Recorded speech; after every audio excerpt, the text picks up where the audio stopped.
She always has a smile from morning to the night. The perfect Во уметноста не постои не, затоа што уметноста, верувајте ми, е бесплатна и ја има толку многу за конзумација што само ние треба да одлучиме кога и каде ќе ја конзумираме. Караванот на Джентлмен магазин храбро чекори и сега стигна до Штип. Гостинот мој не е од Штип, но ќе видите зошто сме тука. Останете со мене и со македонската телевизија и гледате Джентлмен магазин. the light from your eyes makes me feel like we were dancing in the moonlight. Never let us hear when you told me that these would be lifelong stories. The light from your eyes made me feel like we were dancing in the moonlight. You were dancing in the moonlight.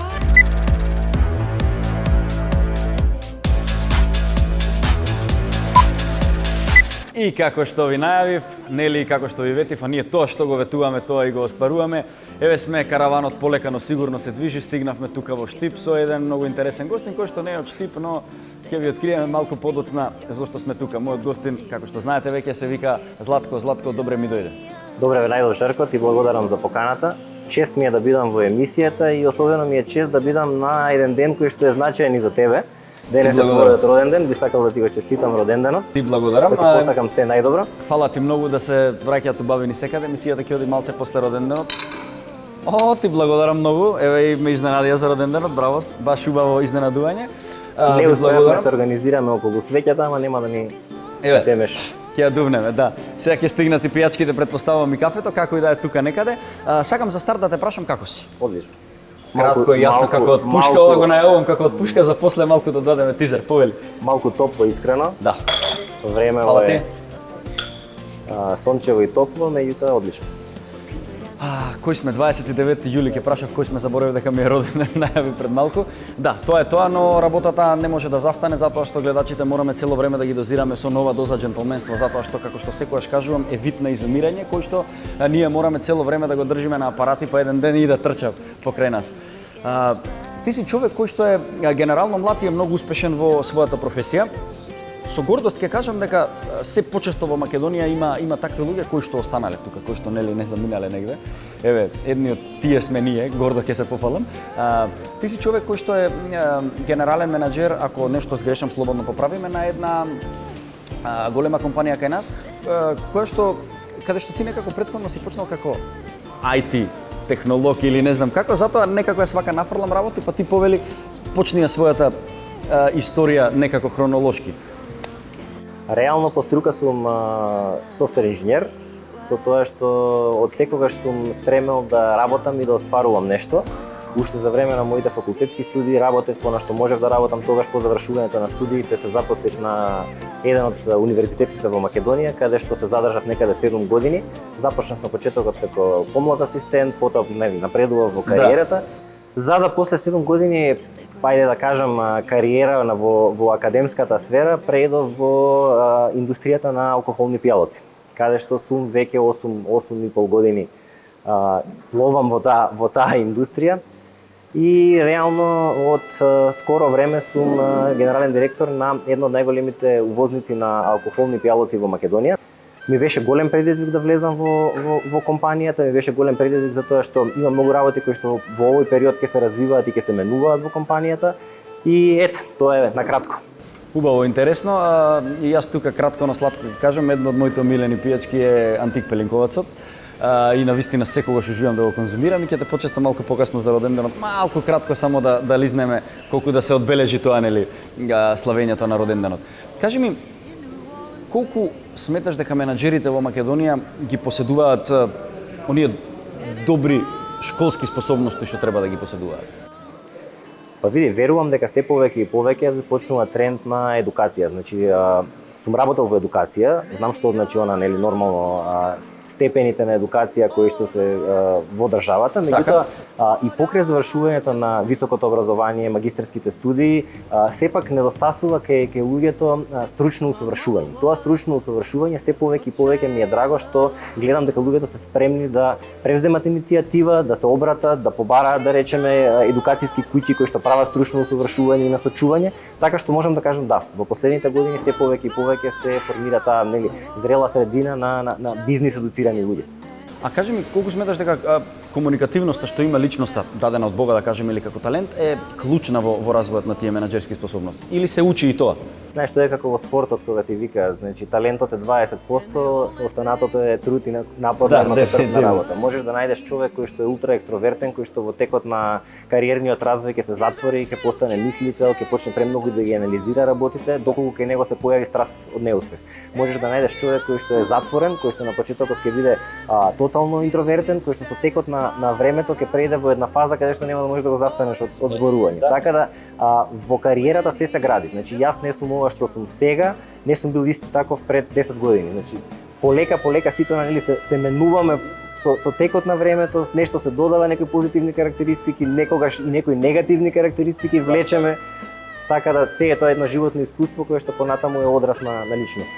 А што мислиш, кој беше тоест клучниот успех за постигнувањето на оваа твоја досегашна кариера? Од каде ја стекна таа дисциплина за работата?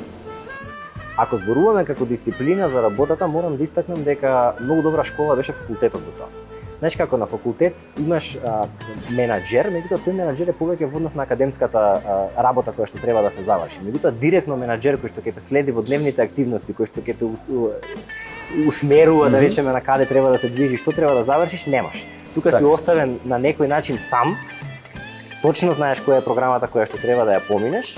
Меѓутоа, тука единствена оценка ти се студентите со кои што секојдневно се среќаваш. Ти си глумец, знаеш како е кога ќе излезеш пред публика. Не можеш да излезеш неспремен пред публика, затоа што секогаш те чека критика од нивна страна. И таа критика е онаа која што те тера во животот да стекнеш само иницијатива и сам едноставно си ги задаваш задачите и самиот да се контролираш колку успешно ги завршуваш, за кога ќе дојдат тие 5 минути кога треба да излезеш на сцената или пред студентите, бидеш апсолутно спремен.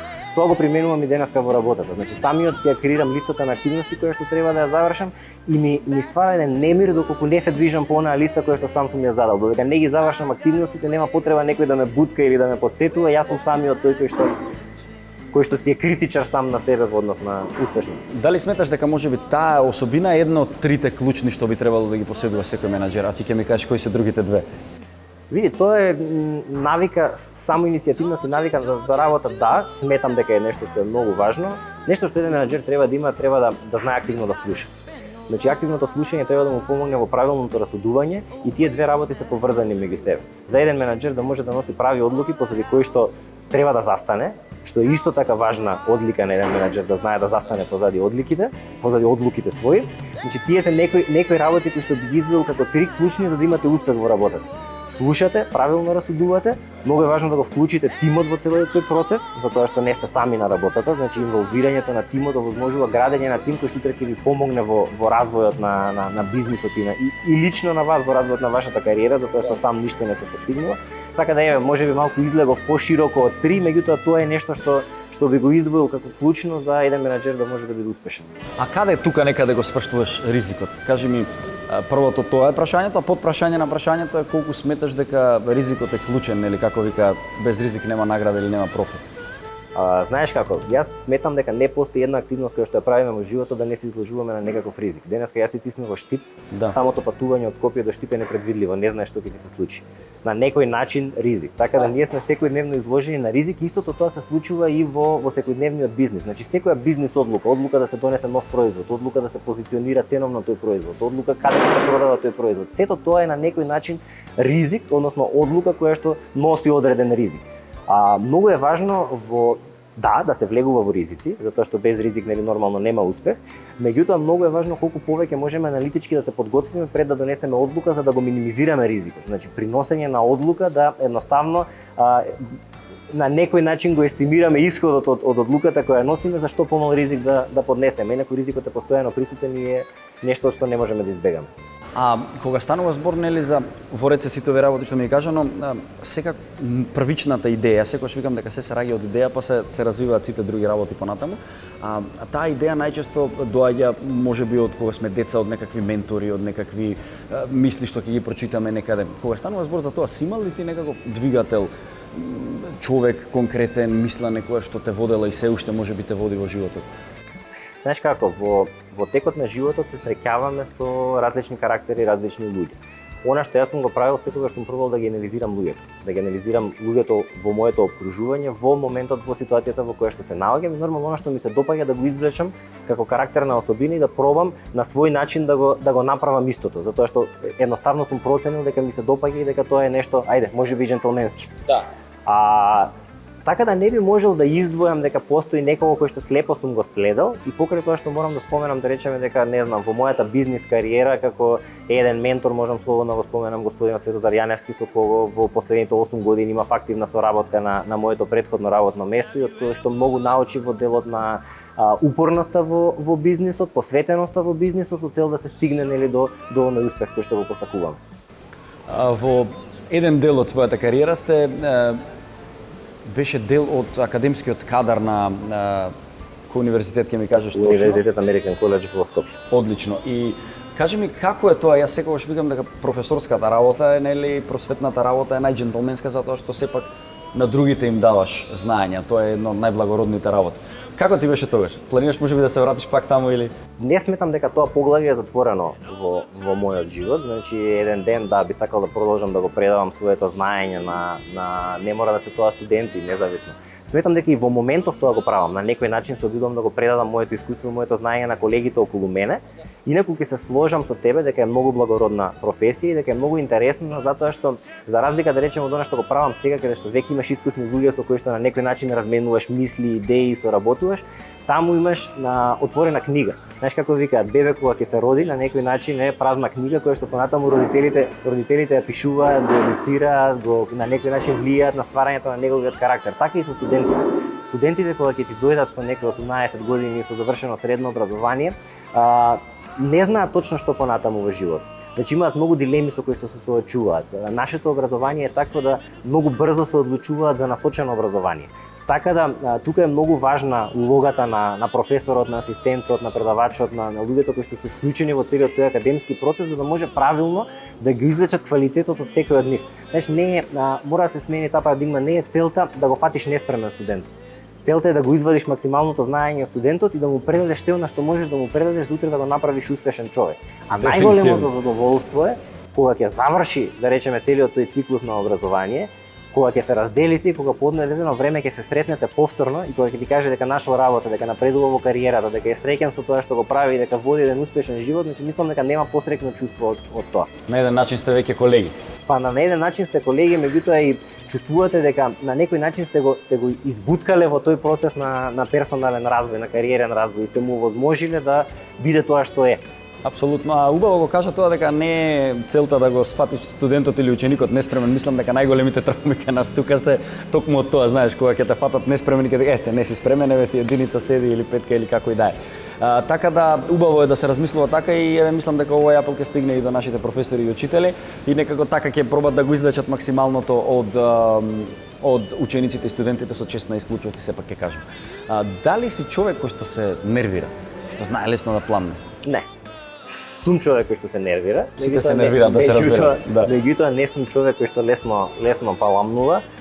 Се обидувам колку повеќе можам, знаеш, велат изброи до 10, изброи до 100 пред да направиш некаква избрзана одлука и тоа пробувам да го практикувам во животот. Не дека бројам во глава до 10, меѓутоа се трудам да бидам колку повеќе воздржан. Секогаш да пробам да ја согледам и другата страна, затоа што знаеш, во начинот на функционирање во денешниот живот сите сме изложени на премногу стрес. Јас многу често знам да кажам колку што имаме бенефити од развојот на технологиите, јас сум информатичар по струка, тоа е нешто што е директно поврзано да речеме со она што сум го учил, меѓутоа колку што имаме бенефит, толку да речеме трпиме и стрес од тие технологии. Континуирано пораки, мејлови, телефони и така натаму кои што на некој начин те вознемируваат и ти прават стрес и мораш да пробаш да ги разбереш луѓето. Да, дефинитивно. Гледаме што се случува, се повеќе и повеќе се нервозни во сообраќај, се повеќе и повеќе знаат да избувнат луѓето, се повеќе и повеќе стресови се случуваат и токму заради тоа го поздравувам ова што го правите, затоа што на некој начин џентлменството е, нели, поставуваш стандарди по кои што ти сакаш да се однесуваш. Не сакаш да бидеш човек кој што ќе се расправа на улица, не сакаш да бидеш човек кој што ќе ги понижува другите, не сакаш да бидеш човек кој што ќе биде агресивен, не сакаш да бидеш човек кој што ќе на некој начин ќе им причинува стрес на другите. И сите тие се едни одлики да речеме на џентлменско однесување. А дали во деловниот свет постои џентлменство? Па би сакал да верувам дека да. Значи прво, знаеш како, многу е интересно што точно е представува джентлменството, како ние го сваќаме джентлменството, за да можеме да кажеме дали во деловниот свет има джентлменство. Да. Ако тргнеме да бараме точна дефиниција што е джентлменство, мислам дека и нема да ја најдеме. Знаеш, во минатото се мислело дека луѓето кои што уживаат богатство, луѓето кои што имаат некаква општествена моќ, луѓето кои што имаат возач, вила негде и така натаму, тие се правите джентлмени. Денеска на некој начин мислам дека джентлмен може да биде секој. Джентлмен можеме да бидеме и јас и ти, меѓутоа джентлменството не е статус до кој што се стига и веќе го добиваш тој статус, ја добиваш значката и велиш јас сум джентлмен и готово се не заборавено. Джентлменство е нешто на кое што секојдневно треба да работиме. Значи секојдневно треба да си поставуваме одредени стандарди кон кои што ние ќе се движиме. Јас не можам да кажам за себе дека сум джентлмен, меѓутоа можам да кажам дека би сакал еден ден да бидам гледан како джентлмен и би сакал еден ден некој да сака да се угледа на мене и да рече ми се допаѓа тоа, би сакал тоа да го превземам од него, како што јас сум имал да речеме во животот луѓе од кои што сум сакал да трпам и знаење, и искуство и однесување. Апсолутно, тоа викам, кога станува збор за мажите, джентлменството е како жена која што ја љубиш и секој ден одново мораш да ја освојуваш, знаеш, тоа секој ден мораш да работиш на тоа, затоа што долг е патот, трасирањето на патот кон джентлменството. Правиш ли баланс, има ли некоја формула помеѓу приватно и работа? И деловно, да знаеш ли да ги разделиш успешно тие или не? Можеш да правиш баланс меѓу приватното и деловното и покрај тоа што огромни компромиси се случуваат тука. Значи најчесто успехот на деловен план креира ситуација во која што трпи приватниот план. Значи семејството е најчесто тоа што трпи заради отсуствата, патувањата, бизнис состаноците и така натаму, меѓутоа секогаш мора да се најде време за семејството. Мора да се направи правилен баланс, мора да се најде време за одмор, мора да се најде време за некое хоби, за некакво уживање, затоа што доколку не го правите тоа, го заморувате мозокот и доаѓате до една фаза на бърнаут. Фаза во која што веќе не сте ни доволно добар ни за компанијата во која работите, не сте доволно добар ни за бизнисот со кој што раководите, не сте доволно добар за никого, ниту за средината во која што сте. Така да мора да се најде компромис и мора сите да најдеме време, да посветуваме се повеќе и повеќе време со семејството, затоа што од таму ја црпиме онаа енергија, од таму ја црпиме љубовта кон, не знам, децата, љубовта кон поширокото семејство, љубовта кон супругата, така да тоа е нешто што не води понатаму во живот. Има една книга која што се вика Нема оправдување, книга која што говори за одговорноста која што треба да ја понесеме во животот, затоа што знаеш, секогаш кога нешто ќе се случи, полесно ние да го излажеме имот дека друг е крив за тоа, знаеш. Кога станува збор за одговорноста, дали си човек кој што превзема одговорности, сакаш ли да превземаш одговорности, не само за грешките, него и за водењето на тим, за лидерството и така натаму? Знаеш како, тешко е секогаш кога даваш оценки за сам себе. Да. Многу е полесно и многу е подраго кога ќе слушнеш дека некој друг за тебе ќе каже дека е човек кој што превзема одговорност, дека е човек кој што навистина застанува позади одлуките кои што ги прави и покрај тоа што мислам дека тоа е вистината, дека сум човек кој што застанува позади своите одлуки, дека сум човек кој што секогаш превзема одговорност, едноставно не можеш да бидеш успешен ако не го правиш тоа. Ти благодарам за овој дел на интервјуто. Ти ми спомна дека ќе ме носиш на едно многу интересно место. Заради трезвеност и одговорноста што треба да имаме на тоа место, нема да се напиеме од ова, него ќе направиме само едно наздравје во име на роденденот мој. Наздравје. Наздравје, да си жив и здрав. И ти исто, да сме живи и здрави, ќе си гуцнеме после кога ќе се вратиме. Да, оди.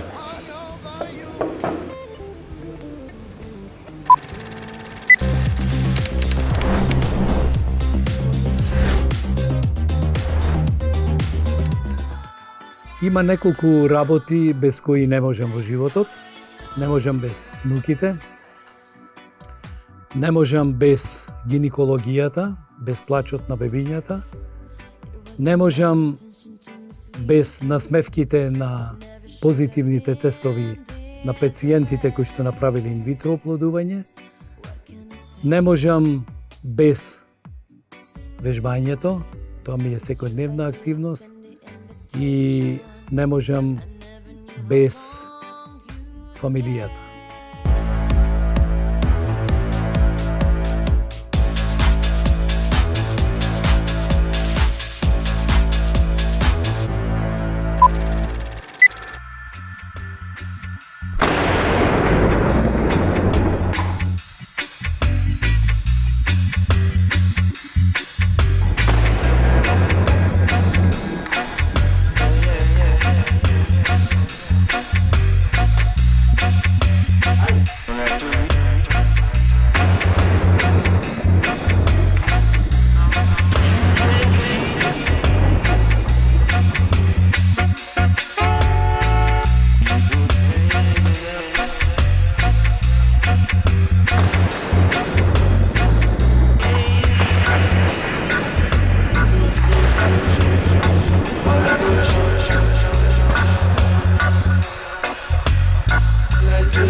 ти благодарам за ова прекрасно задоволство, навистина адреналинот се уште ми е на едно високо ниво.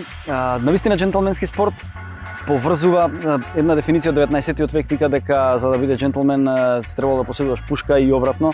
Така да некако ете ги споивме сите тие приказни. Нормално во духот на хуманоста ние пукавме глинени гулаби или голуби, некој како што љубат да ги кажат. Така да ова беше чисто рекреативно, но навистина е забавно и ете ти благодарам за поклонот за роден денот. Ми беше задоволство, многу сум среќен вака што ти се допадна спортот со кој што во слободно време успевам да се релаксирам. Спортот како спорт, секоја активност спортска нели е добра и за духот и за телото така натаму. Ова навистина изморува физички, ако навидим стоиме и само чекаме, не мрдаме многу, навистина и поти и времето си го направи своето. Колку време си во ајде малку околу тоа да не ти ги цепкам јас прашањата, направи се една мини приказна околу целото ова, што се случува и како се случува. Значи, од кога? Реално од многу мал имав одреден интерес кон оружјето, да не речам дека е тоа љубов, меѓутоа интерес кон оружјето и за време на моите средношколски денови се натпреварував во стрелачкиот клуб Партизан во Скопје, каде што со воздушна пушка стрелав. Потоа некако што знам, со обврски околу факултетот и така натаму, малце го запоставив тој дел, за да покасно повторно се вратам, затоа што како што и веќе ти спомнав, љубам да бидам во природа, сакам да сум надвор, ги сакам овие активности кои што се поврзани со природата и на некој начин ловот беше интересен спој. Оружјето кое што ми представувало интерес и предизвик со поврзаноста со природата, така што веќе 10 години, значи, ајде не толку активно заради обврските, меѓутоа секој слободно време го користам да бидам во природа. Дали е тоа лов, дали е стрелање во некој стрелачки објект како што е овој во Штип каде што сме денеска. Одлично. А поврзуваш тоа со некогаш со кампинг или одиш на кампинг без оружје, некогаш може онака лабаво што би се рекло во нашиот јазик? Користам секој слободно време да го поминам во природа. Не можам да се пофалам да речеме дека имам многу слободни денови за да можам да поврзам и да останам да бидам подолго време во природата, меѓутоа оние дневни излети кои што завршуваат нели до касно во денот или евентуално едно преспивање на отворено е секогаш добре дојден. Во секој случај ќе кажам повторно джентлменски спорт навистина и само тоа што ме интересира мене, а верувам и нашите гледачи, дали е ова скап? Дали е скап спорт како што знае да биде? Ајде да кажеме дека секој може да си го дозволи неколку пати во текот на годината или барем еднаш месечно да излезе вака во стрелачки клуб, во стрелачки објект, да испука, да се одмори на некој начин, да се одмори, да се релаксира од секојдневните обврски, дефинитивно. Таа бучава да ја замени со оваа бучава. Кажи ми, кога станува збор за твојата сегашна работа, генерален менаџер за алкохолни пијалаци, колку сметаш дека алкохолната култура е развиена или е на некое високо ниво во Македонија? Што мислиш, докаде е на метата? Знаеш како има она изрека една човекот учи додека е жив, сметам дека секогаш може да биде подобро, задоволен сум од тоа што се развива алкохолната култура во Македонија и тоа во последните години се посериозно. Може би е глобализацијата тука еден тренд, затоа што се повеќе и повеќе можеме и да пробуваме различни пијалаци кои што се внесуваат во Македонија, кои што се везуваат во Македонија, меѓутоа и заради тоа што и компаниите кои што се увозници, импортери, производители влијаат на тоа. Значи се трудат на некој начин да ја подигаат винската култура, пивската култура, културата на конзумација на жестоки алкохолни пијалаци, така што постои уште многу простор, меѓутоа се движи во нагорна линија. Навистина ми е мило ете што го слушам тоа, да не е само како што кажуваат српските песни, ќе го кажам на македонски, пијам за да ја ублажам болката, знаеш. Така да убаво е кога хедонистички и джентлменски се пристапува на пијачката и како што кажавме, ние ете сме повторно тука за да ја подигнеме таа свест, едно джентлменство кое што во умирање за да биде нели на една повисока и посвесна линија на нивото. Често патуваш и со Хрватска затоа што таму вие фирмата, претпоставам дека и уживаш да патуваш приватно. Има ли некоја дестинација која што ти оставила голем впечаток? Посебен впечаток, каде што сакаш да се вратиш? Нешто што дефинитивно беше за мене изненадување и беше прекрасно искуство. Се две патувања кои што имав можност да ги реализирам во Кина, да посетам различни градови во Кина. Тоа беше една турнеја која што ја направивме со винаријата во која што работев, во насока на промовирање на македонската винска култура во Кина и пробивање на вината кои што ги произведувавме на тој пазар, така што можам да кажам дека нивната култура, начинот на нивно живење беше нешто што ми беше различно од се што претходно сум го видел, така да би го издвоил тоа еве како едно мое патување кое што ми оставило силен впечаток. А кога станува збор за Липа наша или за Хрватска, има ли во Хрватска джентлмени повеќе од колку што има кај нас. Негуваат ли тие некој лајфстайл што е малку подобар од нашиот или тоа е се фарса што гледаме на серии? Не знам како точно да ти одговорам на ова прашање, малку знаеш како специфично, затоа што рековме дека не можеме точно да дефинираме што е, што не е джентлмен, за да можеме да одредиме точно бројот на джентлмени во едната или во другата земја. Ако постои една изрока нели која што велат дека на милион луѓе еден е креативен, нормално дека во земја која што е поголема од нашата, веројатно има и повеќе джентлмени, но задоволен сум од тоа како се движи тоа во Македонија и задоволен сум од тоа колку нашите луѓе во Македонија се трудат да ги практикуваат оние джентлменски работи кои што ги говоревме денес, значи да поставуваат своји стандарди, да ги одржуваат стандардите кои што ги поставуваат, се трудат добро да изгледаат, значи во своите деловни средби, во приватниот живот, така да верувам дека сме на добар пат. Си размислил ли некогаш да се бавиш со политика затоа што доста дипломатски ми ги одговараш сите одговори, морам да ти признам. Вешто ги избегнуваш вистинските одговори, мала шал. Не би се впуштил во политика, некако не е тоа за мене. Повеќе во овој дел каде што можам на поинаков начин низ бизнис да го постигнем успехот кој што сакам да го постигнем. И немој, исто мој совет е тоа, немој, седи си тука, убаво е. Кажи ми кога станува зборите за джентлменството. Јас секогаш знам да кажам дека да, джентлменството е full package, значи пон пакет на многу навики и вредности, но сепак некако љубам да кажам дека и джентлменството е состојба на умот или state of mind, како што навистина љубам тоа да го кажам. Сметаш ли дека човек може да е джентлмен, а да не е скоцкан од глава до пет? Не зборуваме скапо или ефтино. Пак ќе кажеме, треба пристојно да изгледа според пригодата каде што се упатува, настанот на кој што присуствува. Во принцип, знаете како, во приватниот живот, секогаш кога треба да бидеме некаде присутни, се трудиме да бидеме добро влечени и добро да изгледаме, затоа што на тој начин даваме почит и на останатите кои што се присутни на настанот. Не е само како ние изгледаме, туку и почит кон оние што не поканиле и каде одиме. Така што сметам дека според пригодата секој сходно на тоа не мора да е цело време скоцкан во дело за да има джентлменски манири. Апсолутно, супер, кажано баш како по дефиниција. И тука некаде пред крај сакам да те прашам затоа што работиш со пијалаци. Се работил во винарија, сега работиш во друга фирма. Кажи ми, уживаш ли повеќе во жестоките пијалаци или уживаш во виното? Како во глобала кажувам. Предпоставам дека сакаш се да се напи. Не би можел да издвојам едно, затоа што она што зборувавме во развојот на културата, во развојот на конзумацијата на алкохолната култура, според пригодата уживате во различен тип на пијалок. Ако сте на некој добар ручек, нормално дека ќе уживате во добро вино, затоа што едноставно повеќе може да уживате оној хедонистичкиот ефект на впарување на виното со храната. А ако сте излезени навечер на некоја добра забава, нормално би се осврнале повеќе на жестоките пијалоци. Во последно време се повеќе и повеќе на крајот од работниот ден уживам во една добра жестока пијачка со цел малку да се опуштам, во добра музика, добра грамафонска плоча на крајот од денот. Добра. И тоа е нешто што навистина ме опушта и така ми ја враќа енергијата пред завршетокот на денот. А кој од жестоките пијалоци ти е омилен? Предпоставам од виски преку пелинковац до водка, джин и така натаму. Види, ме претрка во однос на најавата и частењето со антик. Во последно време пијалок со кој што се почесто го завршувам денот, тоа е пелинковац антик. Пијалок кој што е стара традиционална рецепта од 1862 година, природна мацерација на 40 билки, без додаток на шеќери, без додаток на бои и ароми и навистина ми одговара на крајот на денот да се опуштам дижестив е. Да. Така што после добар ручек или после добар завршеток, еден антик и убаво завршен ден. Кажи ми, имаш ли нешто што би сакал да го препорачаш на помладите генерации, на оние што следат понатаму после нас, нешто да ги движи во животот или нешто што би можеби требало да промени? Она што сакам да им го порачам на младите генерации, внимателно да избираат кој ќе им биде ментор или рол модел. Затоа што некако се почесто сме сведени на тоа да не станува предизвик да следиш некој кој што упорно работи и е успешен за тоа што се вложува во работата, туку некако доаѓаме до на брзи пари.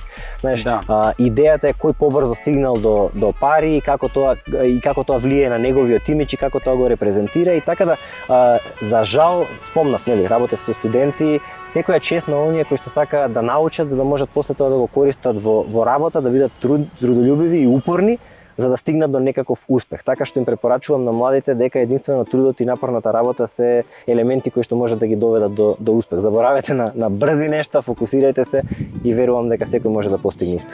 Животот е маратон, долг маратон со многу пречки. Треба да се истрча правилно. Ти благодарам многу што ми беше гостин, што ги кажа овие прекрасни работи и на крај крајава што даде една посебна нота на оваа емисија на мојот роден ден. Навистина ми е мило.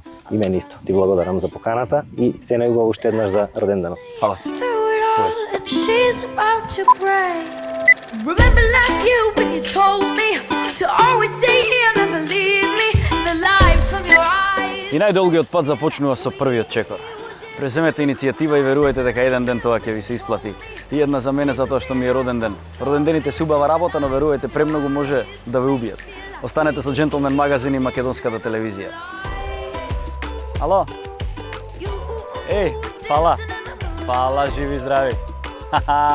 Ајде, готово. Чао, чао.